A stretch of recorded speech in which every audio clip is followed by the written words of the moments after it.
जो आपको मेरी टेबल पर इंजेक्शन दिख रहा है मिलोक्सीवेट 20, ये इंजेक्शन जिस तरह से किसी भी कंपनी का हो, जिस तरह से केरस का है जिसके अंदर साल्टो मिलोक्सिकेम जो 20 mg पर ml में जो इंजेक्शन आता है, चाहे वो इंटास का हो मिलोक्सिकेम जो डबल स्ट्रेंथ में आता है जो 20 mg के अंदर आता है। तो इस इंजेक्शन का प्रयोग कैसे करना चाहिए, रही बात इस साल्ट की कितनी डोज है, प्रेग्नेंट पशु को लगाना सही है नहीं, कौन से रोगों के अंदर आप इस इंजेक्शन का यदि आप प्रयोग करेंगे तो पशुओं में बहुत अच्छा रिजल्ट मिलेगा, या रही बात किस तरह के पशु में आप इस इंजेक्शन का प्रयोग कर सकते हैं। कहने का मतलब है कि मिलोक्सीवेट 20 किसी भी कंपनी का किसी भी को हो, लेकिन इस साल्ट के इंजेक्शन के बारे में आज के वीडियो में आपको डिटेल से बताया जाएगा। वीडियो को स्किप करके देखना, पूरा देखना।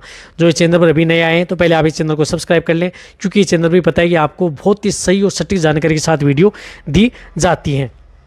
अब देखो कौन से रोगों के अंदर इस इंजेक्शन का प्रयोग किया जाता है। यदि पशु में किसी भी तरह की यदि जैसे चोट लग गई, सूजन आ गई पशुओं में, तो उस स्थिति में इस इंजेक्शन का प्रयोग किया जाता है, बहुत ही अच्छा रिजल्ट मिलता है। या एक्यूट मेस्टाइटिस, यदि पशुओं के अंदर जैसे एक्यूट मेस्टाइटिस यानी थनैला रोग हो गया जिसमें पशु में थन में सूजन आ गई है, हाथ लगाने नहीं दे रहा है, तो आप इस इंजेक्शन का प्रयोग उन पशुओं में अपने वेटरनरियन से करवा सकते हैं। इसी तरह से मेट्राइटिस, यदि गर्भाशय में सूजन आ जाती है तो आप इस इंजेक्शन का प्रयोग उस स्थिति में कराया जाता है जो इस तरह का ये इंजेक्शन आता है। इसी तरह से यदि प्रोलेप्स की शिकायत है, पशुओं का शरीर आंवल यदि दिखाई दे रहा है प्रोलेप्स में, तो उस स्थिति में भी इस इंजेक्शन का प्रयोग करवाया जाता है, क्योंकि ये भी वहाँ पर बहुत अच्छा रिजल्ट देता है। इसी तरह से रेस्पिरेटरी इन्फेक्शन हो जाए, पशुओं में सांस लेने में दिक्कत है, जैसे निमोनिया हो गया, मुंह फाड़ करके सांस ले रहा है, तो उस स्थिति में टेम्परेचर की वजह से ले रहा है, तो आप इस इंजेक्शन का प्रयोग अपने पशुओं में करवा सकते हैं। वहाँ पर भी अच्छा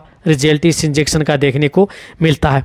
इसी तरह से यदि पशु में किसी भी तरह की इन्फ्लामेशन है, सूजन आ गई, उसके वजह से यदि पशु में पेन हो रहा है, दर्द हो रहा है, या यदि पशु में किसी भी तरह का मस्कुलोस्केलेटल डिसऑर्डर हो गया है, पशुओं की जो कहीं पर गिर गया उसकी वजह से पशुओं का जो मांस फट गया, या पशुओं में मांस में कुछ इस तरह की फ्रैक्चर हो जाता है, उसकी वजह से भी पशु में दिक्कत होने लग जाती है, तो भी आप इस इंजेक्शन का प्रयोग उन पशुओं में करवा सकते हैं।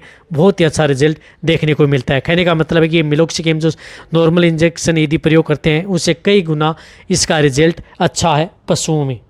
रही बात इस इंजेक्शन को कौन सी बीमारियों में प्रयोग नहीं करना चाहिए, वह भी आपको आगे बताया जाएगा। पहले तो मैं आपको इसकी डोज बता रहा हूँ कि इसकी डोज क्या है। तो इस इंजेक्शन की डोज होती है 0.5 mg पर kg बॉडी वेट, यानी जिन पशुओं का बॉडी वेट 1 किलो है तो उसमें 0.5 mg, और उस इंजेक्शन के अंदर जो मिला हुआ होता है पर ml में 20 mg, इस पर ml में 20 mg होता है। तो इसकी यदि हम डोज यदि ml में निकाल करके बताएं तो इसकी डोज होती है 1 ml पर 40 kg बॉडी वेट, यानी जिन पशुओं का वजन 40 kg है तो उसमें आप 1 ml इस इंजेक्शन का प्रयोग किया जाता है, और इंट्रामस्कुलर व इंट्रावेनस यानी दोनों रूट से ये इंजेक्शन पशुओं में लगाया जाता है। इसी तरह से यदि बड़े पशु हैं जो गाय भैंस है जिनका बॉडी वेट 400 kg से तक है तो इसे 10 ml ही इस इंजेक्शन का प्रयोग किया जाता है। ऐसा नहीं है कि आप इसे 20 ml लगा दें, वह भी आपके पशु में दिक्कत कर सकता है। तो बॉडी वेट के अनुसार ही इस इंजेक्शन का प्रयोग करवाया जाता है। रही बात इस इंजेक्शन का प्रयोग जिस तरह से गाय है, भैंस है, घोड़े हैं, भेड़ है, बकरियां हैं, इन सभी में इस इंजेक्शन का प्रयोग करवाया जाता है, और डॉग और कैट में भी इस इंजेक्शन का प्रयोग करवाया जाता है। कहने का मतलब है कि लगभग पशुओं में ये इंजेक्शन जो मिलोक्सिकेम साल्ट का इंजेक्शन आता है, इस इंजेक्शन का प्रयोग करवाया जाता है।